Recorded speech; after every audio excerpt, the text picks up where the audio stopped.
의사분들의 견해에 따라서 보험금이 좌지우지 될 수 있는 영역은 아닙니다.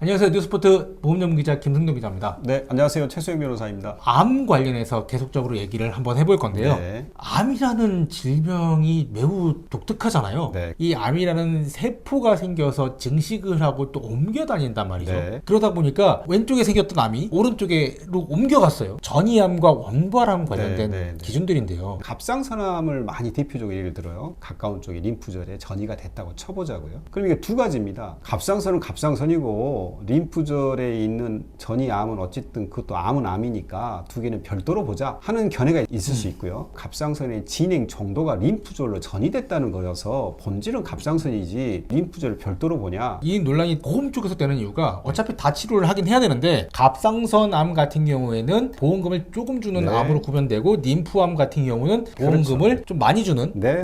암적으로 구분되기 때문에 이런 논란들이 네. 생기는 거죠. 그 두 가지 시각 중에서 방금 말씀하셨던 것처럼 보험 금액도 달라지기 때문에 더욱이 실익이 있겠죠. 착각하고 있는 게 이런 겁니다. 보험금의 문제를 임상의학적 관점에서 보시려고 해요. 의사분들의 견해에 따라서 보험금이 좌지우지 될 수 있는 영역은 아닙니다. 약관의 문구가 어떻게 되어 있느냐에 따라서 달라지는 거라서 의료행위를 전제로 한 의료소송이 아니란 말이에요. 그렇기 때문에 1차적으로 임상의학에 있는 선생님들의 의사 선생님들의 견해는 충분히 존중한다고 쳐도 보험약관에 그렇다면 그 두 가지 견해 중에 갑상선으로 보겠다라고 하는 말이 있는지 림프절에 있는 전이암을 일반암으로 해서 보험금을 주겠다라고 하는 문구가 어떻게 되어 있는지를 먼저 생각해 보셔야 돼요. 한국 표준질병 사인 분류표 중에서 어떤 부분만을 가져왔냐면 보험약관에서는요. 기준하고 용어만 가져왔어요. 원발 부위에서 됐지만 림프절로 전이가 됐다라고 하는 부분과 관련해서 나중에 밝혀졌을 거 아닙니까? 처음에는 몰랐다가 분류 기준이 그렇고 일반암으로 용어가 되어 있어요. 원래 최초의 부위가 갑상선이고 갑상선에서 림프절로 된 거기 때문에 본질적으로 갑상선으로 봐야 된다라고 하는 임상의사 선생님들의 견해가 보험약관에서 들어올 여지는 사실 많이 줄어들어 버립니다. 그런데 우리는 어떻게 이 부분을 자꾸 생각을 하냐면 의사 선생님들의 의학적 소견이 보험금 자체를 좌지우지 한다고 생각하는 거예요. 특히 암 진단금에 있어서조차. 그런데 진단금의 문제는 질병 코드죠. 질병 코드이고 질병 코드의 기준하고 용어는 정해져 있지 않습니까? 갑상선이 C73이잖아요. C77하고 문제가 많이 되죠. C77은 일반암으로 구분이 안 되어 있냐 이 말이에요. 구분이 돼 있단 말이죠. 한국표준질병사인 분류표에서 보험회사들이 가지고 와서 별표로 만든 분류표에 되어 있는데 줘야지 무슨 소리냐라고 하는 부분으로 해석이 충분히 가능하다라고 하는데 임상의학과 언밸런스가 있는 거예요. 임상의학에 있는 선생님들한테 여쭤보면은요, 많은 부분이 C73만 줘도 돼. C77의 문제는 결국 원발암 부위가 갑상선 부위고 거기서부터 쭉 진행이 돼가지고 전이 됐다는 거여서 C73이야 라고 하는 부분이 아마 주된 경향일 겁니다. 그 부분을 무시할 수는 없잖아요. 그 부분도 존중해 줘야 되겠죠. 왜냐하면 암 치료하는 의사 선생님들의 견해가 그러니까. 보험약관에서는 뭐라고 적혀 있죠? 분류 기준이 C77이어도 일반암으로 용어가 정의되어 있고 분류가 되어 있어요. 그럼 이거 무시할 거냐? 애매하잖아요. 애매하면 누구한테 유리하게 해줍니까? 보험계약자한테 유리하게 해주는 거예요. 둘 중에 하나가 무조건 맞다라고 하는 형식으로 보험금 지급사가 결정되는 게 아니고 어떤 게 더 유리하지? 애매하네? 그 선택하면 되는 거예요. 둘 중에 하나를 명확하게 하고 하는 부분으로 보험약관을 해석할 필요는 실익이 없어지는 거거든요. 그래서 C77도 일반암이다라고 일단은 인정해 주다 보니까 유의사항이 나옵니다. 보험약관에.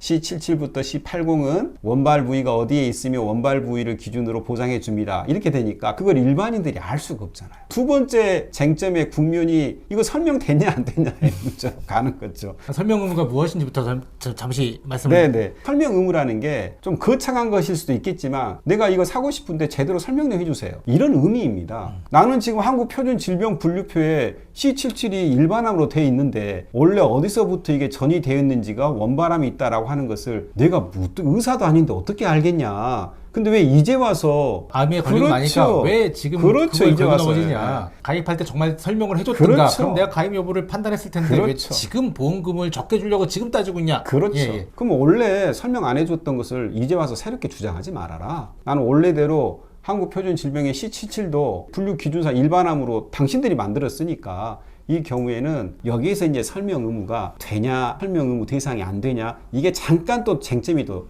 됐었던 게 됐었죠. 있어요. 예. 네. 이제는 대부분 모든 약관은 C77과 C80이 전부 유의사항으로 애초에 처음 발견된 부분이 알아지면 갑상선 암으로 준다라고 다 들어가 있어요. 원바람으로 지급한다. 네, 다 들어가 있습니다. 모든 약관이. 이 부분이 어떤 문제가 생겼냐면 보험회사에서요. 거래상 일반적이고 공통적인 거다. 이렇게 얘기 나옵니다. 공통적이고 거래가 되면 갑상선 원바람으로 주겠다고 하더라도 뭐 다른 보험회사에 가도 똑같은 내용으로 되어 있는데 결론이 뭐가 달라질 거냐. 설명 안 하더라도 이것은 원바람으로 줘도 된다. 판결내도 보이긴 해요. 보험계약자 입장에서는 그것은 보험회사 당신들끼리 일반적이고 공통된 계약 내용으로 적은 거지 보험계약자한테는 그 일반적이고 공통된 것조차도 모른다. 그런 부분들을 가지고 우리한테 얘기해 주지 말고 여전히 보험계약자 입장에서는 그것만 가지고 설명 안 해줘도 된다. 이러지 마라. 이게 좀 주류적 판결례예요. 아마도 유의사항을 원바람을 기준으로 보험금을 지급한다 라고 하는 부분들이 설명이 안 돼 있다면 그 부분은 원바람으로 지급해서는 안 되는 판결례가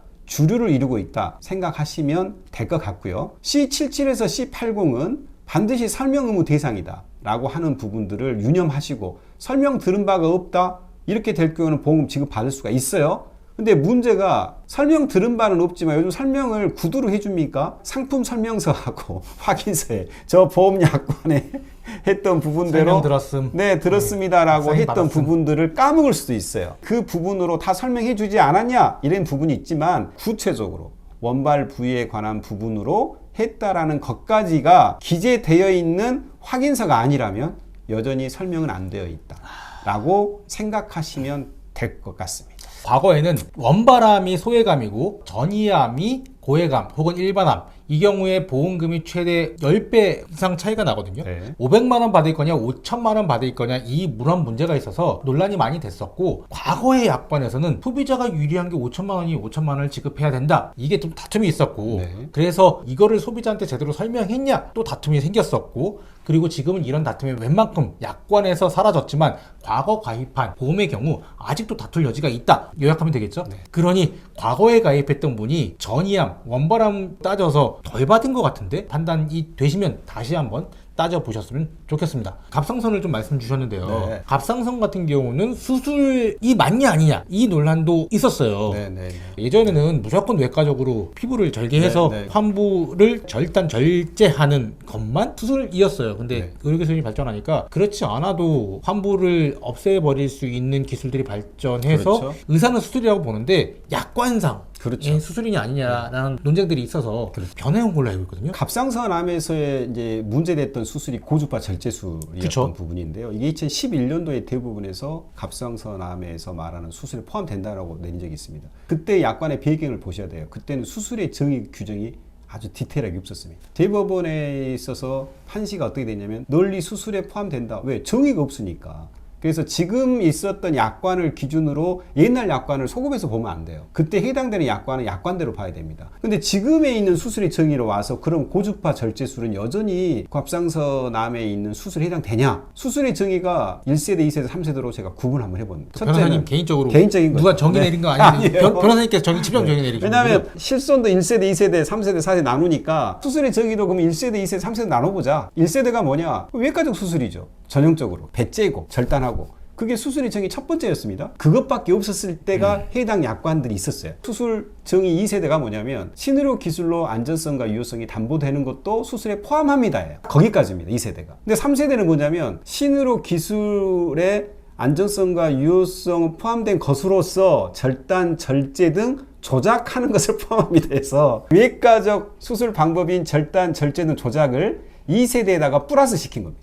3세대가 돼 있다라는 약관을 사람들이 많이 놓쳐요. 신의료 기술에 포함되면 수술이다라고 하는 것으로 많이들 끝내시는데요. 지금 약관들을 보면은요, 이게 거의 3세대로 이미 플러스해서 절단, 절제 등 조작이라는 부분으로 넘어옵니다. 고주파 절제술 한번 볼게요. 외과적 전형적인 방법은 아니죠. 기술 방식이 틀리잖아요. 고주파 절제술을 잠깐 설명을 해야 될 것 같은데 네. 굉장히 날카로운 침을 환부에 꽂아서 이 끝이 미세하게 떨려서 떨리는 마찰력에 의해서 그 환부를 태워버린다. 그렇죠. 이게 그렇죠. 고주파 절제술이거든요. 네. 그 부분이 외과적 방법은 아니죠. 그러면 태워서 그 부분이 과연 절단 절제냐 아니냐의 문제가 들어가야 되겠죠. 그럼 수술의 정의 2단계로 보면 신의료 기술의 안전성과 유효성이 되니까 이것도 수술이네라고 할 수가 있는데 3세대로 와보자고요. 과연 이게 그러면 절단, 절제 등 조작이냐? 첫 번째 견해로 한번 뽑아보면은요. 태우는 방식으로 신체 부분을 절단, 절제하는 거 아니냐? 새로운 기술의 방식으로. 이것은 3세대 수술 규정에 여전히 맞다. 이런 견해가 있을 수 있겠죠. 반대로는 야 태우는 거지 이게 무슨 절단 절제냐. 그래서 아니다라고 하는 입장도 있을 수 있어요. 세 번째로는 조작의 부분을 강조할 수 있습니다. 신의료 기술인데 절단 절제가 아니고 조작에 더 강조를 둬야 된다. 신의료 기술 방식이 왜 절단 절제라는 부분으로 보여줘야 돼? 절단 절제 효과만 있으면 되는 거지. 크게 세 가지로 해석이 될 수 있을 거예요.